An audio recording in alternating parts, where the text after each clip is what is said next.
PMLN کے اندر اور Peoples party کے اندر.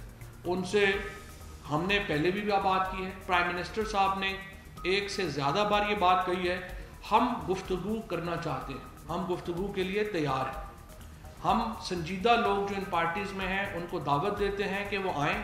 ہم نے فورم بھی طے کر دیا ہے. پرائم منسٹر صاحب نے کہا ہے پارلیمان فورم ہے گفتگو کا. ہم نے ایجنڈا بھی طے کر دیا ہے.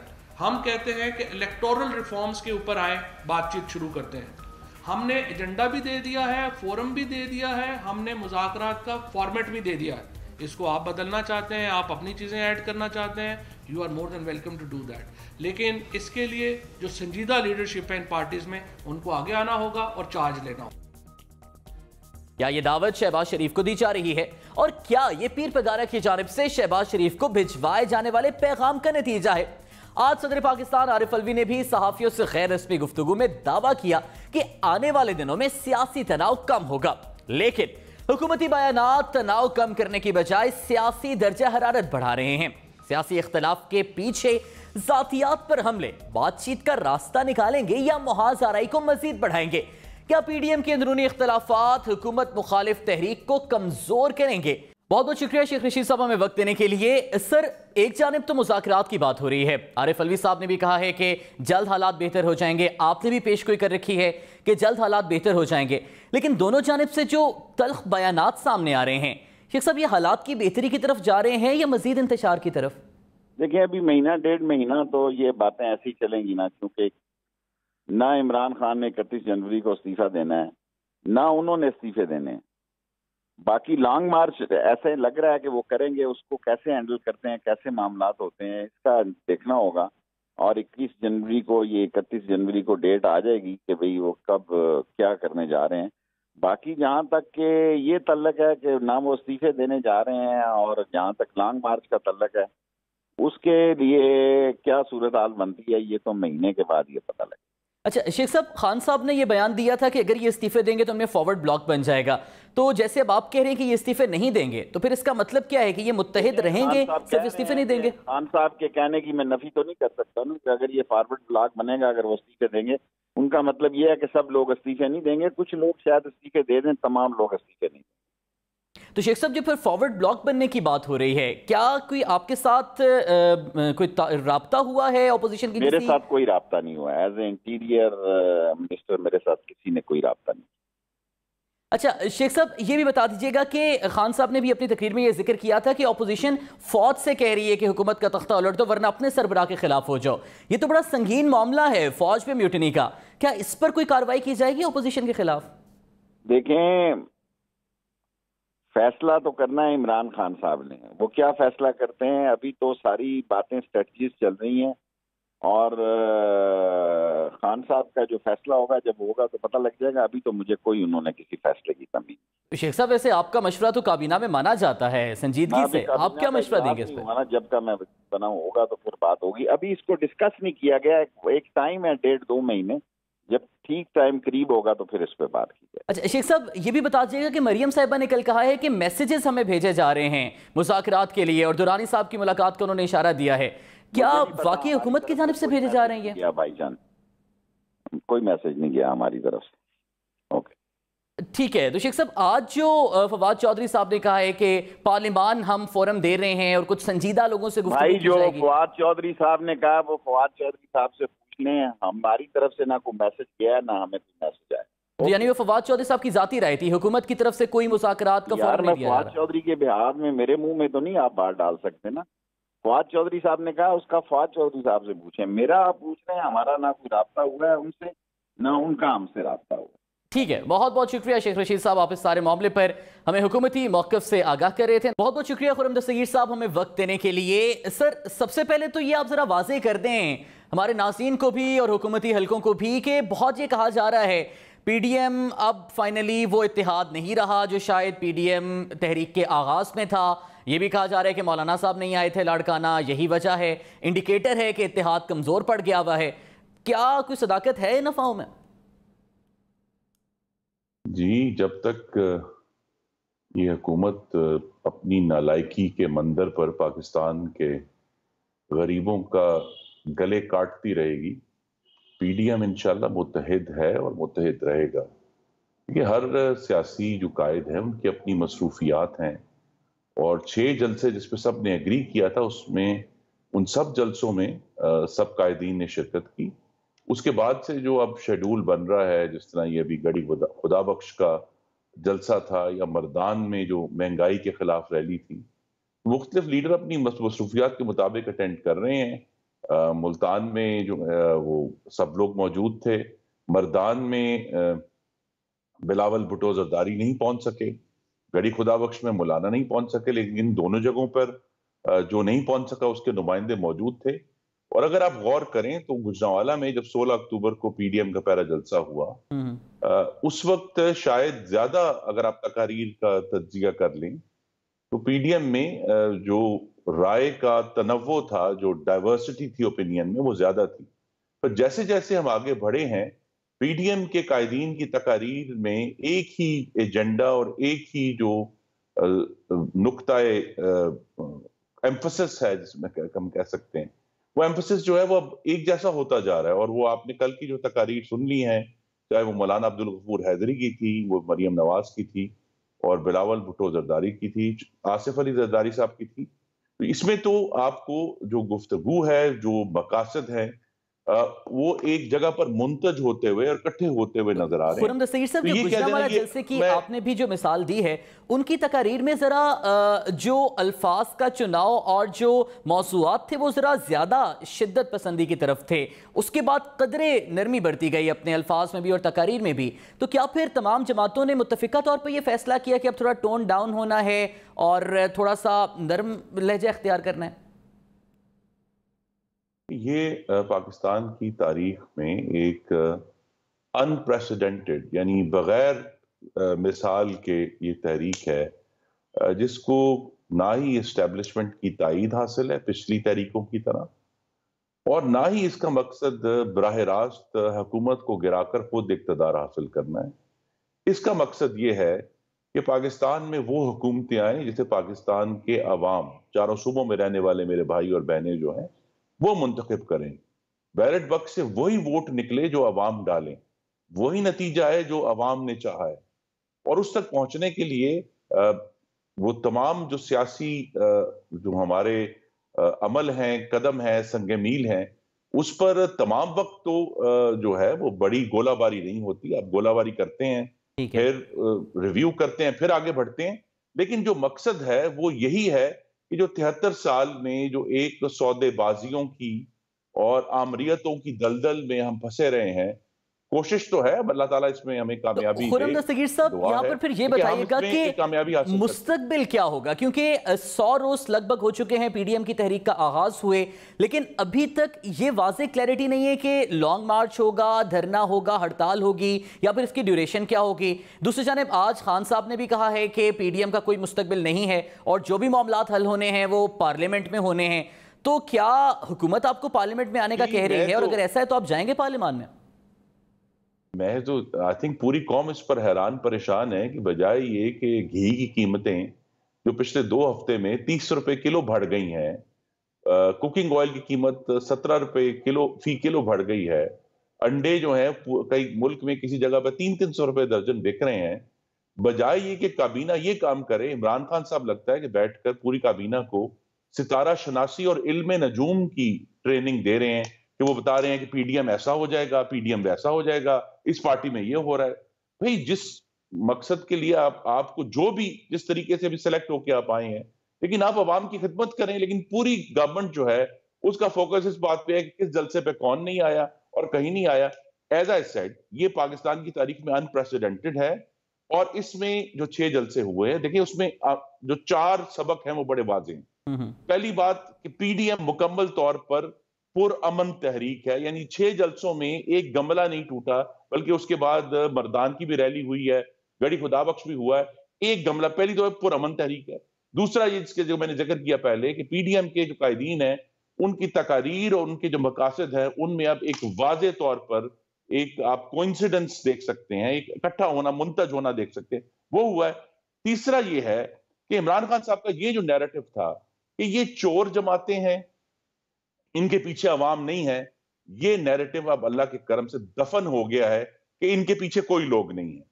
آج بھی ہم نے ثابت کیا ہے، ہم ہر روز ہر چند دن بعد ثابت کرتے ہیں کہ عوام کی ایک بہت بڑی تعداد جو ہے وہ ہمارے ساتھ ہے۔ اور ایون الیکشن 2018 میں بھی جب اتنی بڑی مینڈیٹ کی چوری ہوئی، اس کے باوجود جو آج پی ڈی ایم کی 11 جماعتیں ہیں ان کے ووٹ حکمران اتحاد سے زیادہ تھے۔ تو ہم نے یہ واضح کر دیا ہے کہ عمران خان صاحب یہ بیانیہ جو ہے یہ پٹ چکا ہے کہ یہ چور ہے، ان کے پیچھے عوام نہیں، عوام موجود ہے، پر امن ہے، آئین کی عملداری چاہتے ہیں، خرم دستگیر اور انشاءاللہ اسی کو آگے لے کر آپ نے ہی ابھی اپنی گفتگو میں ذکر کیا ہے کہ پی ڈی ایم کی تحریک نے یہ ثابت کیا کہ جو پی ڈی ایم جماعتیں ہیں ان کے بیانیے میں کوہرنس موجود ہے، متفق ہیں وہ، لیکن اگر ضمنی انتخابات کی بات کریں تو اس میں تو مراد علی شاہ صاحب اور پیپلز پارٹی تو واضح کر چکے کہ ہم میدان خالی نہیں چھوڑ سکتے۔ مریم صاحبہ نے کہا کہ ہماری پارٹی کی اکثریت مخالفت کر رہی ہے کہ ضمنی الیکشن لڑنے چاہیے یا سینٹ الیکشن لڑنے چاہیے، تو کیا مریم صاحبہ میں اور بلاول صاحب میں اتفاق ہو جائے گا ضمنی الیکشن لڑنے کے حوالے سے، یا ہو چکا ہے اتفاق کوئی؟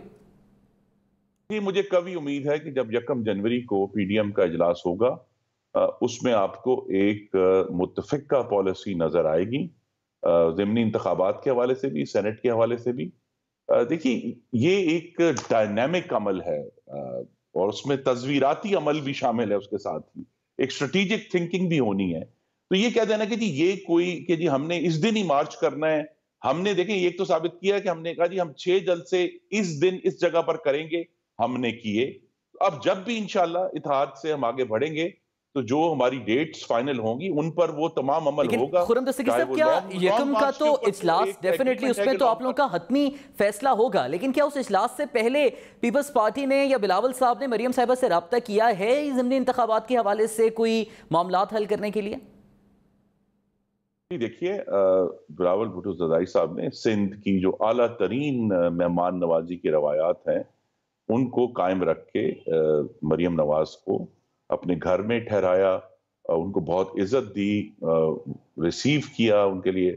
تو مجھے یقین ہے کہ جب وہ دونوں لیڈر ملے ہیں اور پی ڈی ایم کے سٹیج پہ بھی سب لوگ ملے ہیں تو یہ گفتگو ضرور ہوئی ہوگی، اور یہ گفتگو ہمیں مدد کرے گی کہ 1 کو ہم ایک متفقہ نتیجے تک پہنچ سکیں۔ اچھا خرم صاحب، اس ساری صورتحال میں گزشتہ ہفتے بھی ایک موڑ آیا تھا جب درانی صاحب نے شہباز شریف صاحب سے ملاقات کی تھی، اور وہ کافی پر امید بھی تھے اس ملاقات کے بعد معاملات کو آگے بڑھانے کے حوالے سے، لیکن پھر اس کے بعد دونوں جانب سے بیانات میں تلخی بڑھ چکی تھی، اپوزیشن کی جانب سے بھی اور حکومت کی جانب سے بھی۔ آپ کیا سمجھتے ہیں، کیا یہ تلخی شہباز شریف صاحب کی جانب سے یا درانی صاحب کی جانب سے جو ممکنہ پیش رفت ہے اس کو روکنے کے لیے ہو رہی ہے؟ دیکھیے پی ڈی ایم تو یہ واضح کر چکی ہے کہ ہم حکومت سے بات نہیں کریں گے، اور حکومت کے پاس صرف ایک ہی مردہ گھوڑا ہے این آر او نہ دینے کا یا نیب کے قانون کا۔ پی ڈی ایم نے یہ واضح اعلان کر دیا ہے کہ ہم نیب کے قانون پر حکومت سے کوئی گفتگو کرنے کے لیے تیار نہیں ہے، ہم حکومت پر کسی بھی معاملے پر مذاکرات کرنے کے لیے تیار نہیں ہے انلیس اللہ نہ کرے کوئی ایسی سیکیورٹی سچویشن کریٹ ہو جائے جس میں ظاہر ہے ہم پاکستان کی سلامتی کے لیے تو ضرور اکٹھے ہوں گے، لیکن اس کے علاوہ ہم حکومت سے کوئی بات کرنے کے لیے تیار نہیں ہے۔ اور یہی بات جو ہے اس کا ذکر محمد نواز شریف نے اپنے ایک ٹویٹ میں صراحت سے کیا ہے۔ حکومت کی طرف دیکھیے اگر حکومت کسی بھی طرح ان معاملات کو حل کرنا چاہتی تو پھر ان کی جو گفتگو ہے بشمول وزیر اعظم کے، اس میں کچھ حلیمی آنی چاہیے تھی، اس میں کچھ سیاسی سوچ آنی چاہیے تھی کہ بھئی اگر یہ واضح ہو گیا ہے کہ عمران خان صاحب کی حکومت جو ہے اپوزیشن کو سپیس دیے بغیر اگلے چند مہینے نہیں گزار سکتے، وہ ایک بالآخر کوئی نہ کوئی ایک ایسا نقطہ آئے گا جہاں پھر اس حکومت کو جانا ہوگا۔ اس لیے جو ہے آپ کا ایک تجزیہ صرف یہ، آپ کی ایک رائے بھی اس پہ جانیں گے اور خبر بھی اگر آپ کے پاس ہے وہ بھی ذرا بتائیے گا کہ موجودہ صورتحال میں اتحادی کافی شکوہ کر رہے ہیں پی ٹی آئی کی حکومت سے، ایم کیو ایم ہو گئی، بلوچستان عوامی پارٹی ہو گئی، یا پھر کاف لیگ کو بھی وزیر اعظم صاحب نے آ کے خود منایا لاہور میں۔ اس ساری صورتحال میں کیا آپ رابطہ کر رہے ہیں اتحادیوں سے ان کو اپنی حمایت کا یقین دلانے کے لیے؟ جی دیکھیے، یہ اگر پی ڈی ایم نے یہ فیصلہ کیا کہ سینٹ کے انتخابات میں حصہ لینا ہے تو پھر وہ ایک نیا رستہ کھلے گا جس میں ہم ہر ایک سے بات کرنے کے لیے تیار ہیں۔ پنجاب سے کاف لیگ میں بات ہو سکتی ہے، سندھ میں ایم کیو ایم سے بات ہو سکتی ہے،